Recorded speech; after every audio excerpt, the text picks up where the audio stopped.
감사하겠습니다. 사랑합니다. 감사합니다. 축복합니다.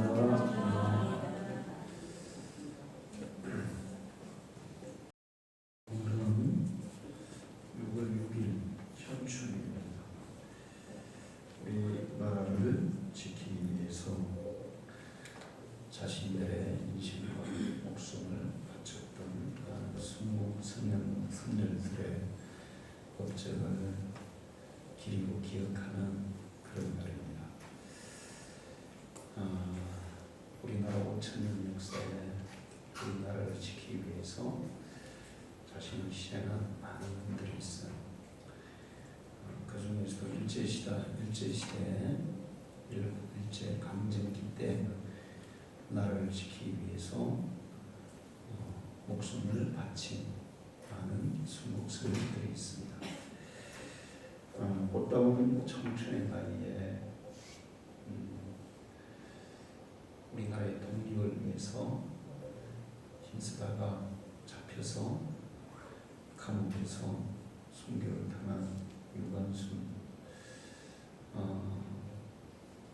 정말 그 유관순의 독립운동 그리고 감옥에서 고문받고 또 죽어간 그것은 우리가 알면 정말 가슴이 쩌리게 하는 그런 일들이에요.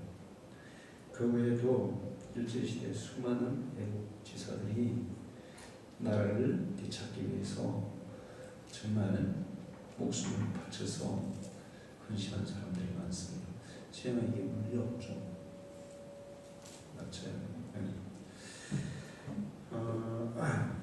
지금 우리나라는 K-팝이 세계를 주도하고 있어요. 세계 모든 젊은이들이 K-팝에 열광합니다. 빌보드 차트 1위도 올라가고 요즘 보면 계속 그 순위가 탑 순위에 있더라고요. 우리나라 젊은이들이 세계인들 앞에서 마음껏 춤추고 노래하고 그렇게 하고 있어요. 그리고 이제 K-팝 가수가 되기 위해서 이 전 세계에서 노래를 잘한다는 젊은이들이 우리나라로 막 몰려오고 있어요. K-팝 가수가 되고 싶어서 그 가수들을 뽑는 경연들이 있는데 요즘은 이제 글로벌하게 우리나라 젊은 청년들뿐만 아니라 전 세계에서 한국 가수가 되기 위해서 지금 몰려오고 있습니다. 그만큼 우리나라가 위상이 높아졌고 또 세계인들이 환호하고 열광하는 그 어느 나라에서도 어떤 국민들 앞에서도 당당하게 마음껏 노래할 수 있는 그런 여건이 형성이 됐어요. 그러나 우리나라가 일본의 지배를 받고 있을 그때에 우리 국민들은 노래를 마음껏 부를 수도 없었고 노래를 만들어 놓아도 부를 수도 없었고 노래를 마음대로 만들 수도 없는 그런 시대가 있었습니다. 일제시대 때 나라 이런 슬픔을 노래한 그런 노래들이 몇 가지가 있어요.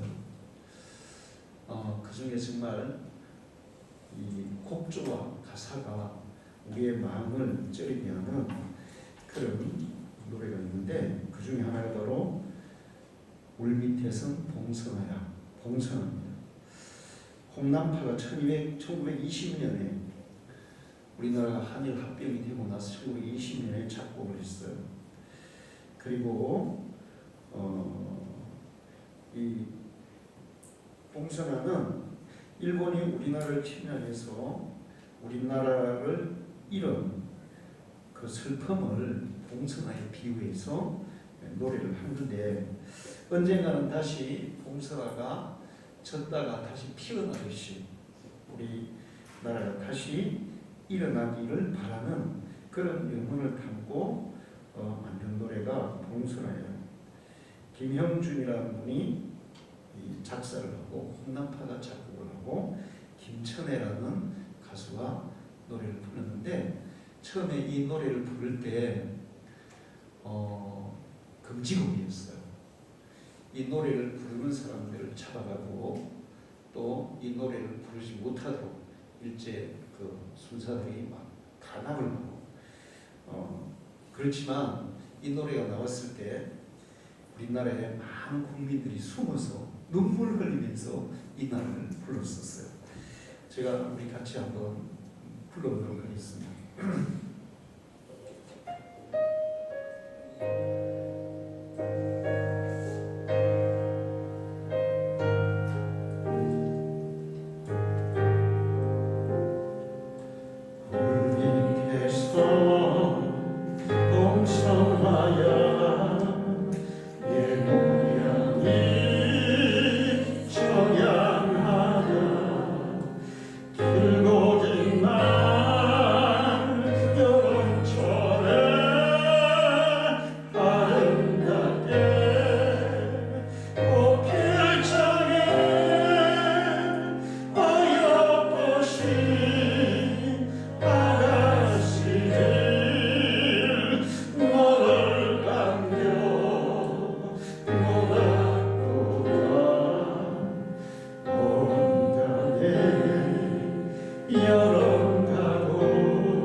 가사 중에 2절에 아름다운 꽃송이를 모질기도 침노는 일제의 측면으로 공선한 꽃이 다 시들고 메마르고 꽃대가 다 쓰러진 그런 처량한 보석처럼 우리나라가 그런 상태가 됐어요. 그러나 그 가운데서도 폭풍한 설 찬바람을 이겨내고 그 형체가 없어진 것 같아도 다시 평화로운 꿈을 꾸고 그 혼은 살아있으니 화창한 봄날에 다시 일어나기를 간절히 바란다. 우리나라가 다시 회복되어서 해방되기를 바란다. 그런 명분을 담고 불렀던 노래가 봉선화예요. 이 노래를 부를 때 이 시대의 사람들은 얼마나 많이 울어주겠습니까? 이 노래를 부르는 가수들도, 이 노래를 같이 따라 불렀던 국민들도 노래를 부를 때마다 우리나라의 현실을 생각하면서 다시 나라가 회복되기를 간절히 바라는 마음으로 눈물로 이 노래를 불렀었어요. 이 시대에 1922년에 또 하나 노래가 만들어졌는데 그 노래가 뭐냐면 오빠신강이라는 노래입니다. 제가 가사를 한번 불러볼게요. 덤북덤북덤북새 논에서 울고 뻑뻑뻑뻑뻑새 숲에서 울지. 우리 오빠 말 타고 서울 가시면 비단 모두 사가지고 오신다더니 기럭기럭기럭이 북에서 오고 깃돌깃돌깃돌하며 슬피 울더만 서울 가신 오빠는 소식도 없고 나무 잎만 우수수 떨어집니다. 이거 최순애라는 아이가 작사를 해서 시를 지었어요. 최순애가 12살에 지은 시입니다. 그 오빠가 이제 집이 서울인데 서울에 가면 오빠가 그 동생들에게 선물을 많이 사왔었어요. 그런데 이 독립운동을 하다가 잡혀가지고 이제 오빠가 안 오는 거예요. 오빠가 서울 가면서 내가 서울 갔다 올 때 비단구도 내가 사올게 이렇게 얘기했는데 그만 잡혀서 일제 그에 잡혀서 오지 않는 거예요, 오빠가. 그래서 그 오지 않는 오빠를 그리워하면서 부른 노래가 오빠 생각인데 12살 때 최순애가 이 시를 썼는데 이 시를 출품을 했어요. 방정환 선생님이 어린이라는 그런 잡지를 만드는데 거기에 출품을 했는데 최우수작으로 뽑힌 거예요. 그래서 거기에 이제 어린 잡지에 이 오빠 생각이 실렸습니다. 그리고 그 다음에 이원수라는, 나중에 이원수는 우리나라 유명한 동화 작가죠. 이원수가 또 이 어린이 잡지에 자기 시를 올렸는데 그거는 뭐냐면 고향의 봄이에요. 고향의 봄. 그런데 이원수가 이 고향의 봄을 어린이 잡지에 다 올렸더니 이 12살짜리 이제 13살이 된 거죠. 최순애가 이원수를 좋아하게 된 거예요. 그래서 이원수하고 편파를 했대요. 편지로 서로 주고받고 7년을 서로 편지로 편파를 해서 이제 편지를 통해 사귀었는데 편지로만 봤지 얼굴도 없고 그때는 사진도 없고 그러니까 편지로만 오고 했어요. 그러다가 7년이 지난 후에 수원역에서 이 이원수와 최순애가 만나기를 한 거예요. 최순애는 수원에 살고 이원수는 마산에 살고 있었어요. 그런데 이제 그 만나기로 한 날 수원역에 최순애가 나간 거예요. 그러면 7년 후니까 나이가 이제 20살쯤 됐잖아요. 이제 그랬는데 이원수가 안 나온 거예요. 왜 못 나왔냐? 이원수가 이 독서회라는 걸 만들어 가지고 글들을 막 썼는데 그게 불온 글이라 그래가지고 일제에 잡힌 거예요. 그래가지고 감옥에 간 거예요. 감옥에 갇혀 있었어요. 1년 동안. 그렇게 해서 최순애가 집으로 왔는데 가족들이 야 이원수가 네가 마음에 안 드나 보다. 사귀는 사람이 있나 보다. 이원수 포기하고 다른 사람한테 결혼해라 막 그랬어요. 그런데 최순애가 끝까지 안 된다고. 나는 끝까지 이원수를 기다릴 거라고. 그렇게 해서 이제 1년 후에 이원수가 감옥에서 풀려난 거예요. 그래서 최순애 집으로 막 달려갑니다. 그리고 1936년에 최순애와 이원수가 결혼을 해서 3남 3녀를 낳고 그 다음에 행복하게 살았어요. 자, 그때 이원수가 지은 이 노래가 바로 오빠 생각인데 가사는 이원수가 짓고 곡은 홍남파 역시 아까 울밑에서 동서나를 지은 홍남파가 작곡을 했어요. 여러분 고향에 보면 다 아시죠? 오늘 우리 고향에 보면 다 불러본 거야. 고향의 봄 한번 찾아보세요. 이 고향의 봄을 이원수가 작사하고 홍남파가 지었는데 이 노래를 누가 많이 불렀냐면 일제시대에 조국을 떠나 연해주에서 독립운동을 하던 우리 선조들이 고향을 그리워하면서 불렀던 노래가 바로 이 고향의 봄이에요. 지금 우리는 여러분 초등학교 때 다 이 고향의 봄 다 배웠죠. 그냥 가사도 좋고 또 곡도 좋고 그래서 이렇게 부르지만 일제시대에 나라를 빼앗기고 조국을 떠나서 저 남의 나라에서 연해주에서 들판에서 고통받으면서 이 고향을 그리면서 불렀던 우리 독립운동가 선열들을 생각하는 그분들은 아마 이 노래를 부를 때마다 눈물을 지으면서 이 노래를 불렀을 겁니다. 자, 같이 한번 불러보겠습니다.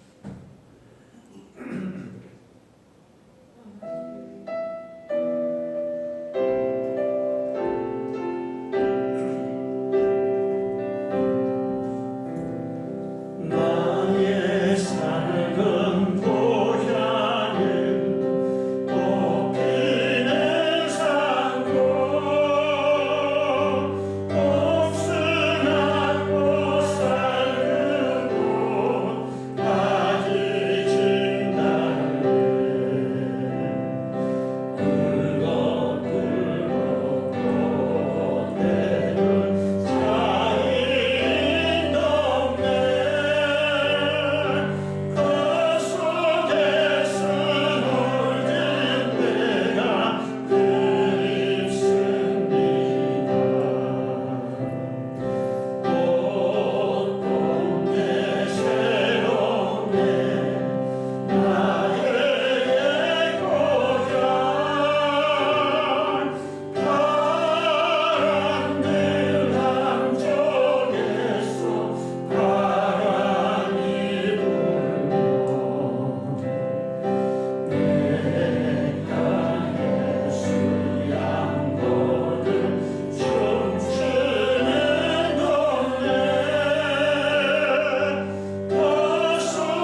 부르면서 불렀던 노래들이에요. 그 곡조나 가사가 다 상당히 슬픈 그런 정서를 품고 있습니다. 일제시대 때 우리 민족은 노래를 부르고 싶어도 마음껏 부를 수가 없고, 또 노래를 작사 작곡을 했는데 그 내용들이 전부 다 상당히 가슴 찌르고 슬픈 그런 정서를 가지고 있어요. 나라를 잃어버리면 바로 이렇게 되는 거예요. 노래하고 싶어도 노래할 수 없고, 춤추고 싶어도 춤출 수 없고, 그리고 또 노래의 가사와 곡조들이 상당히 슬픈 그런 정서를 내포하고 있다는 것입니다. 그런데 지금 우리나라는 K-팝이 세계를 휩쓸고 있어요. 그 어느 나라에서도 당당하게 정말 화려한 무대 위에서 우리 젊은이들이 마음껏 춤추고 마음껏 노래하고 정말 힘차게 노래하고 그러면서 세계인들이 막 환호하고 박수하고 열광하는 그런 나라가 됐어요. 얼마나 감사한지 몰라요. 이런 나라를 만들기까지 많은 우리의 선조들이 피를 흘렸고 목숨을 바쳤고 수난을 당해서 이런 일이 우리에게 오늘 일어날 수 있었습니다. 그런데 여기에는 우리 선열들의 수고와 희생도 있었지만 이 나라를 긍휼히 여기시는 하나님의 은혜가 있을 줄로 믿습니다. 그 일제 치하 그 고통 속에서 정말 하나님 앞에 눈물로 기도하고 독립을 위해서 헌신하고 자기를 희생한 수많은 기독교인, 예수 믿는 독립운동가들이 있었어요. 안창호, 길성주, 조만식, 유관순, 셀 수 없이 수많은 그런 크리스찬 이 지도자들이 나라를 위해서 우리나라를 다시 해방시키기 위해서 희생하고 수고하는 게 있었고 그들의 기도가 있었습니다.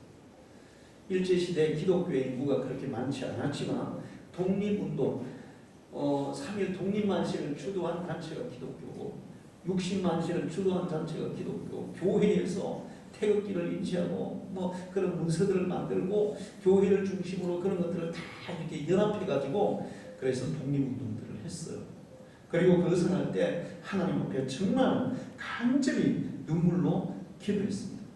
그러다 보니까 일제는 개인을 탄압하기도 했지만 교회들을 조직적으로 탄압했어요. 제암리 교회는 그 60몇 명의 신자들을 교회 안에 몰아넣고 불질러서 태워 죽였습니다.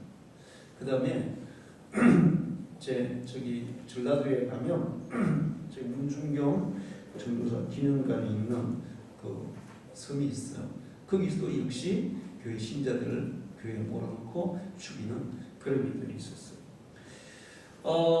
성도들의 기도와 눈물과 간절한 호소 하나님이 들으셔서 이 나라를 결국 해방시켜 주셨고 오늘 전 세계에서 웃으면서 기쁨으로 춤추면서 노래하는 그런 나라로 세워주신 줄로 믿습니다. 할렐루야. 이스라엘 백성들도 춤추고 노래하기를 즐기는 백성들이에요. 이번에 그 이스라엘이 코로나 예방주사를 세계에서 제일 빨리 맞았죠. 그래가지고 이제 코로나 예방주 다 맞고 나서 처음으로 한 게 막 엄청난 축제를 했어요. 근데 그 축제하는 장면이 방송에 막 나왔잖아요. 근데 사람들이 너무 많이 모여가지고 발표 죽었어. 근데 그 이거 막 얼마나 열광적으로 막 수만 명이 모여서 막 춤추는지 몰라요. 이스라엘 민족도 그렇게 막 춤추고 노래하기를 즐기는 그런 민족이에요. 근데 이제 이스라엘 민족은 옛날에 그냥 우리의 그 대중적으로 막 즐기는 그런 노래하고 춤추는 게 아니라 하나님을 찬양하고 하나님을 높이는 찬양하는 그런 찬양과 춤을 췄어요. 시편 155편이죠. 거기 보면 할렐루야 그의 성수에서 하나님을 찬양하며 그의 권능의 궁창에서 그를 찬양할지어다. 그의 능하신 행동을 인하여 찬양하고 그에게 지극히 위대하심을 따라 찬양할지어다. 나팔 소리로 찬양하며 비파와 수금으로 찬양할지어다. 소고치며 춤추고 찬양하며 현악과 퉁수로 찬양할지어다. 큰 소리 나는 지금으로 찬양하며 높은 소리 나는 지금으로 찬양할지어다. 호흡이 있는 자마다 여호와를 찬양할지어다. 할렐루야. 이스라엘 백성들이 얼마나 노래하기를 즐기는 백성인가를 보여주고 있어요. 물론 그 노래는 하나님 앞에서 찬양하고 춤추고 그렇게 기뻐하는 그런 찬양인데 온갖 도구를 다 동원해서 온갖 악기를 동원해서 거기 서로 소고치며 춤추어 그렇게 찬양하는 민족이에요. 자, 그렇게 찬양을 좋아하고 노래를 좋아하고 춤추기를 좋아하고 모든 악기들을 막 만들어서 그렇게 노래했던 이스라엘 민족이 오늘 읽은 성경을 보면 이렇게 얘기하고 있어요.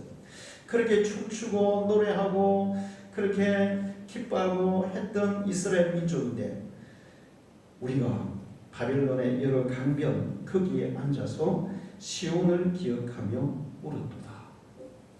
그들은 지금 노래하지 못하고 울고 있어요. 그 중에 버드나무에 우리가 우리의 수금을 걸었나니 이제는 그 많은 악기들을 가지고 노래하고 춤추며 찬양했는데 그거를 더 이상 이제 쓰지 않고 버드나무에 그냥 걸어놓고 그러면서 노래를 하지 않고 울고 있다는 거예요. 이는 우리를 사로잡은 자가 거기서 우리에게 노래를 청하며 우리를 황폐하게 한 자가 기쁨을 청하고 자기들을 위하여 시온의 노래 중 하나를 노래하라 함이로다. 우리가 어찌 이방 땅에서 어찌 여호와의 노래를 부를까? 나라를 빼앗기고 나라를 빼앗은 그 민족들이 노예로 이스라엘 백성들을 잡아와서 그들에게 야 우리 앞에서 한번 너희들 노래 잘하지? 너희들 막 원래 노래 잘하지? 춤 잘 추지? 우리 앞에서 한번 춤추고 노래해라. 그러는데 우리는 노래할 수가 없었다. 우리는 그들이 그 노래를 요구할 때 우리는 눈물 짓고 있었다. 우리의 수금을 버드나무에 걸어놓고 아예 그냥 악기를 타는 것을 그냥 멈춰버렸다. 어떻게 우리가 이방 땅에서 나라가 멸망한 가운데서 나라가 사라진 가운데서 어떻게 우리가 기뻐하고 노래할 수 있겠느냐? 우리가 어떻게 춤추면서 노래할 수 있겠느냐? 우리는 지금 눈물만 흘릴 뿐이다. 이스라엘 민족도 우리나라 국민들도 노래하기를 진짜 좋아하는 민족이에요. 그래서 세계인들이 뭐라 그러냐면 한국 사람은 거의 90%가 가수래. 그 노래를 다 좋아하고 잘 불러요. 진짜 노래를 잘해요. 세계적인 그 이제 요즘 그 세계적인 음악가들 뭐 그 성악가들 그다음에 피아니스트, 바이올리니스트 세계적인 그런 탑 음악가들이 우리나라에 엄청나게 많습니다. 자 그렇게 노래 좋아하고 또 춤추기 좋아하고 그런 민족이 우리나라 민족 이스라엘 민족이에요. 그러나 우리가 노래할 때 기뻐하고 춤추고 노래해야 되는데 이제는 노래할 수도 없고 노래를 불러도 슬픈 노래를 부르고 또 노래하지 못하고 눈물을 흘리는 그런 상황 가운데 빠진 상황이 있었다는 거예요. 이스라엘은 바빌론에 의해서 멸망을 당하고 그리고 바빌론이 이스라엘을 지배하면서 이스라엘 민족 중에 많은 사람이 바빌론으로 포로로 잡혀가고 노예로 잡혀가고 이스라엘은 완전히 황폐에 대해서 그냥 황무지가 되어버린 그런 상태에 있었어요. 그럴 때 이스라엘 민족은 더 이상 우리는 노래할 수 없었다. 우리는 눈물을 흘릴 수밖에 없었다. 이제 눈물 흘리는 그런 민족이 되어버렸다는 거예요. 우리도 일제에게 우리나라를 빼앗기고 우리나라에 얼마나 많은 국민들이 일본에 잡혀갔습니까?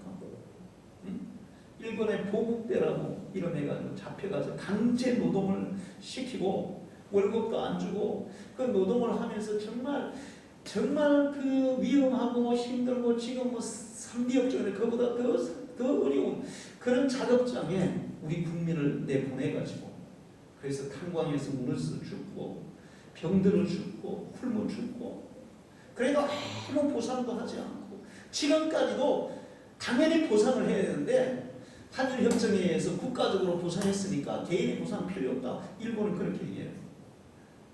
그 국가가 국가끼리 보상을 했다 하더라도 개인의 보상은 다른 것입니다. 근데 그 정도가 아니죠. 우리의 그 꽃다운 젊은 처녀들을 잡아가서 정시대 정말 말로 표현할 수 없는 그런 수치스러운 일들을 시켰어요. 그리고 전혀 반성을 지금 아직도 하지 않고 있습니다. 그때 우리가 어떻게 노래할 수 있었겠어요? 어떻게 웃을 수가 있었겠어요? 어떻게 춤출 수가 있었겠어요? 그때 부르던 노래들은 다 눈물 짓는 노래들이었습니다. 아까 부른 봉선아, 고향의 봄, 오빠 생각 이런 것들이 전부 다 부를 때 우리로 하여금 눈물 짓게. 지금은 우리가 울지 않으면서 그냥 뭐 감상적으로 그 노래를 부를 수 있어요. 그러나 일제시대 그 시대에 살던 사람들은 이 노래를 부를 때마다 눈물을 흘릴 수밖에 없었을 거예요. 또 이런 노래도 부르지 못하고 탄압을 해서 숨어서 부르거나 아니면 아예 노래도 부르지 않고 눈물만 짓던 그런 시대가 있었어요. 이제 우리는 더 이상 울지 않는 나라, 더 이상 울지 않는 국민들이 되어야 할 줄로 믿습니다.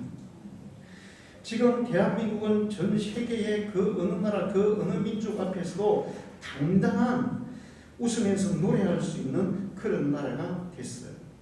우리의 후손들이 더 많이 울지 않는 나라, BTS 같은 그런 수많은 K-POP 가수들이 쏟아져 나오고, 이제 우리가 아카데미 기생충이 아카데미 몇 개의 상을 받고, 이번에 또 미나리가 여우조연상을 받고 세계적인 그 영화 이런 판결에만 올라갔어요. 우리나라의 음악, 문화, 예술 이런 것들이 세계적인 판결에 올라갔어요. 뿐만 아니라 우리나라의 경제, 우리나라의 많은 물건들이 세계 최고의 그런 물건들이 전 세계에서 팔리고 있어요. 그래서 우리나라는 세계에서 그 위상이 세계 10위권 안에 들어가는 그런 나라로 발전이 되었어요. 할렐루야.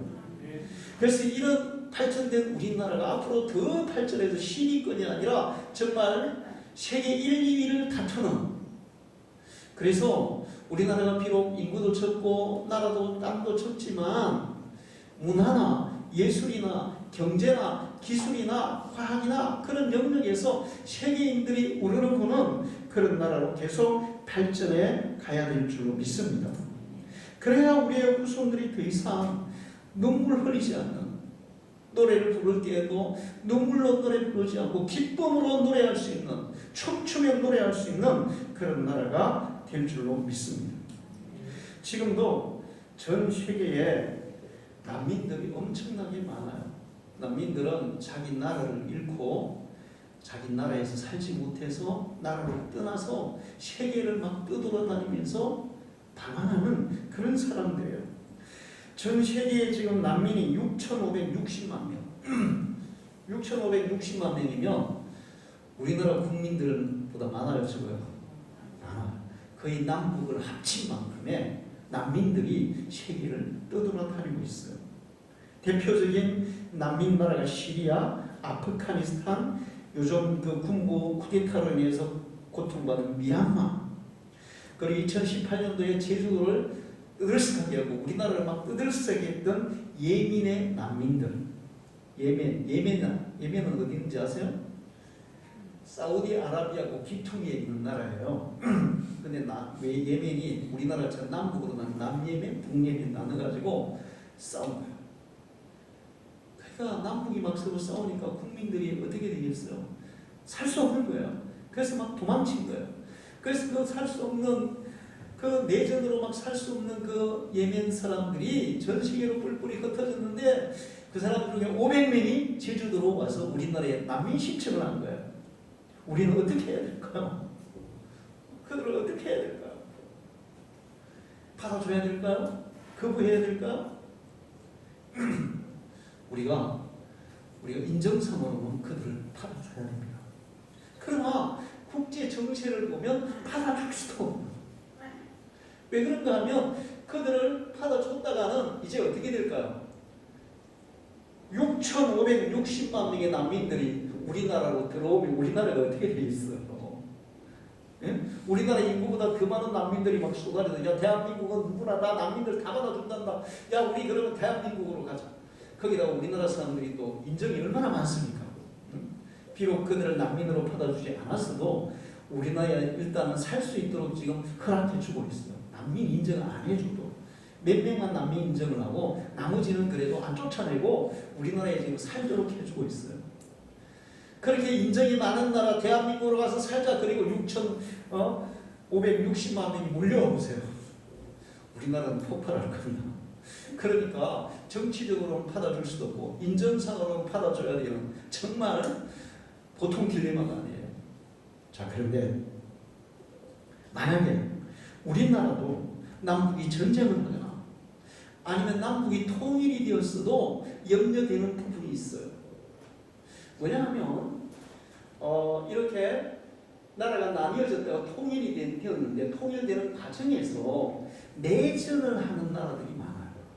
내전이 일어나는 거예요. 북한하고 남한이 통일이 돼도 북한의 그 군인들 이런 사람들이 그냥 이거 예를 들어서 보세요. 통일됐어요. 북한의 군대도 남한 군대로 흡수했다고 쳐요. 그러면 남한 군인들만큼 월급 줄 수 없잖아요. 그러면 이제 야 뭐야 우리도 남한 사람 다 됐는데 왜 월급 제대로 안 주는 거야? 그럼 뭐 하겠어요? 그럼 폭동이 일어날 수밖에 없어요. 그런 식으로 해서 전 세계에서 내전을 하는 나라들이 많아요. 그렇게 되면 우리도 역시 예멘처럼 난민이 돼서 이제 뿔뿔이 전 세계를 방황하는 나그네처럼 방황하는 노숙자처럼 방황하는 그런 민족이 될 수밖에 없고 그렇게 되면 우리는 이제 노래를 잃어버리고 웃음을 잃어버리고 눈물 짓고 한숨 짓는 그런 민족이 될 수밖에 없는 거예요. 우리는 이 나라가 계속해서 발전하고 더 발전해서 통일이 되어도 북한 주민들을 그냥 남한 사람들처럼 똑같이 대우할 수 있는 그런 경제적인 여력이 갖추어지기를 우리는 기도해야 돼요. 할렐루야.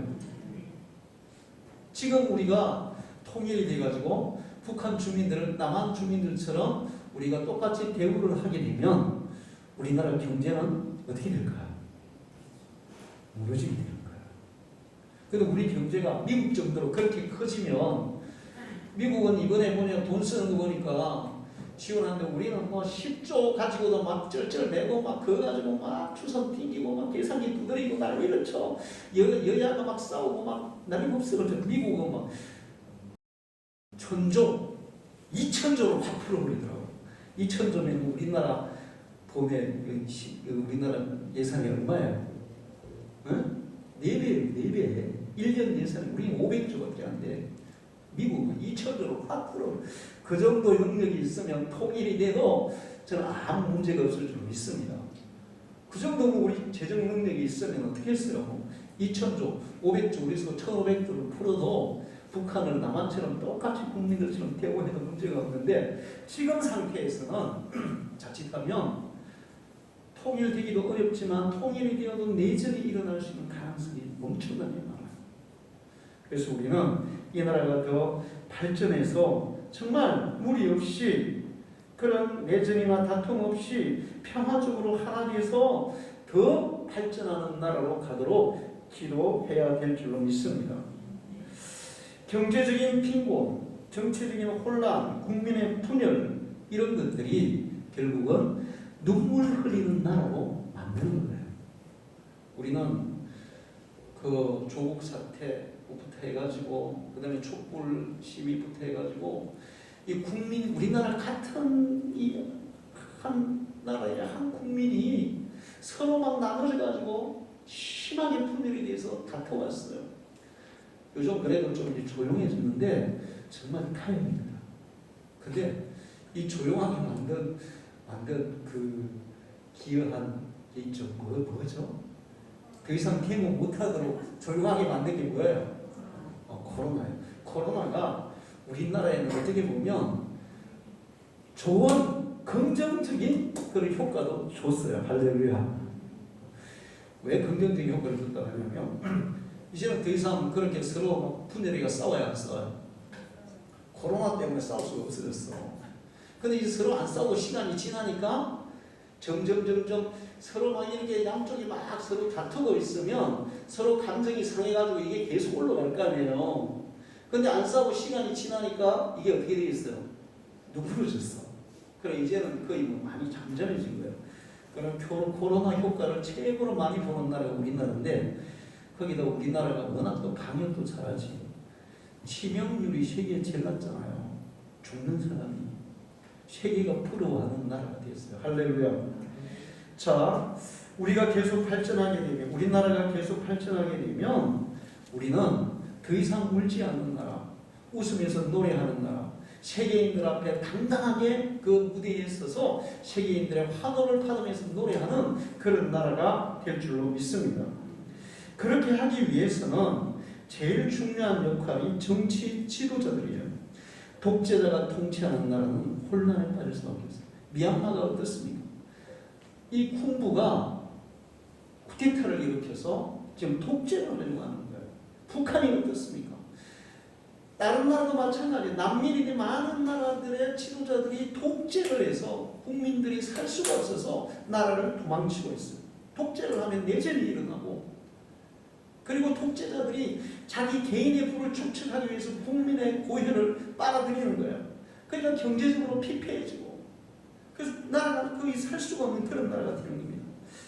정말 정치 지도자는 너무너무 중요해요.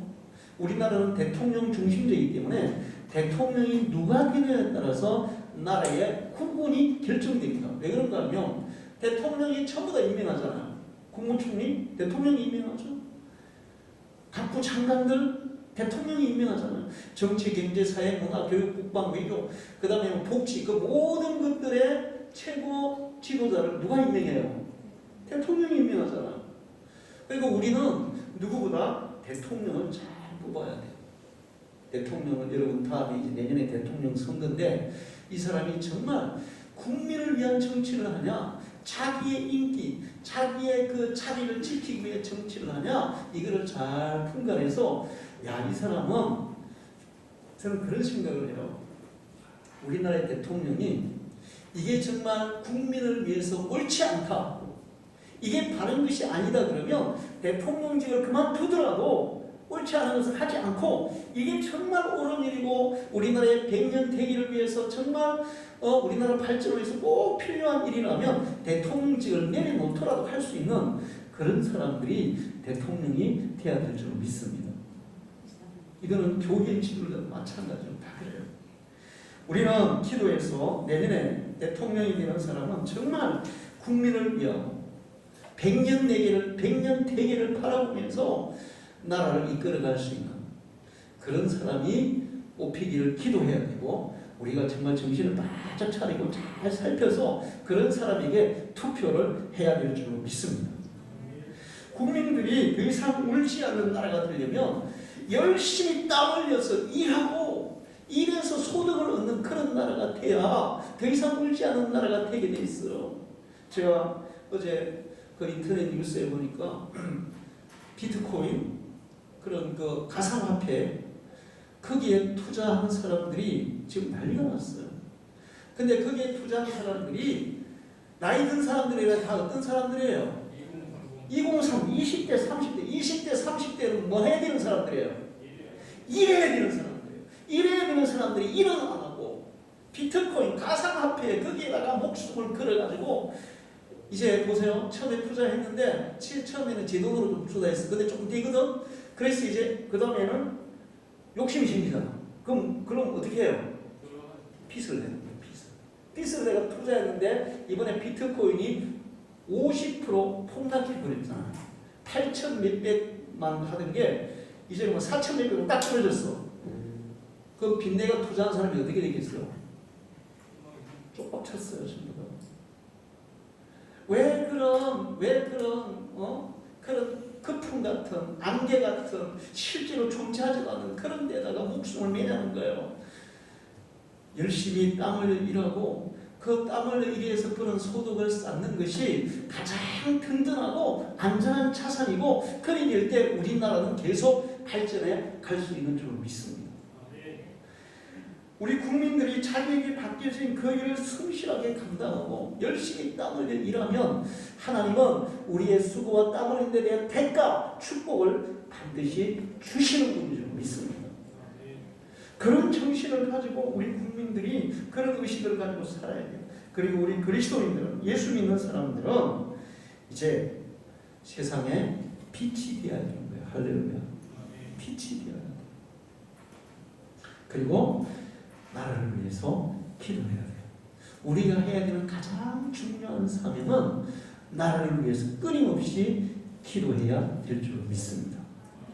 기도하는 사람이 있는 가정은 절대로 망하지 않고, 기도하는 부모가 있는 자녀는 절대로 망하지 않고, 기도하는 국민이 있는 나라는 절대로 망하지 않고 하나님의 복으로 흥왕하게 발전할 줄 믿어요. 할렐루야.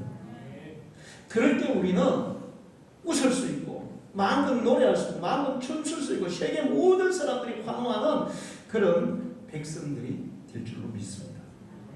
그렇지 않으면 또 우리는 일제시대처럼 또 눈물 짓는, 눈물 흘리는, 통곡하는, 노래가 있어도 마음껏 노래할 수 없는 그런 민족으로 전락할 수도 있어요.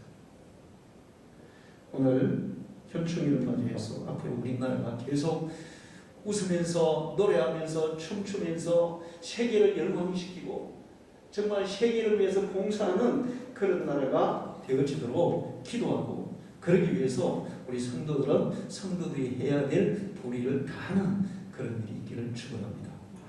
기도하겠습니다. 하나님 아버지 감사합니다. 오늘은 현충일 주일입니다. 이 나라를 지켜주시는 분 하나님이신 줄 믿습니다.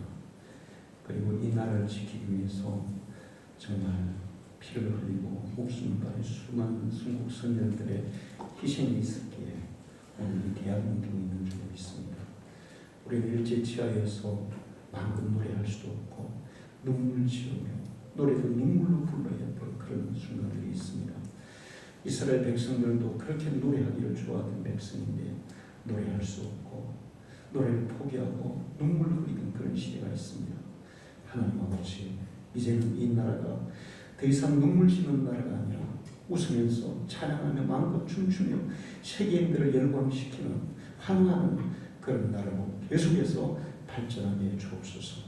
그래서 전 세계에 선한 영향력을 끼치는 나라, 우리 자손 대대로 하나님의 복을 받아서 정말 마음껏 웃으며 노래하는 그런 나라로 하나님 서게 해 주옵소서.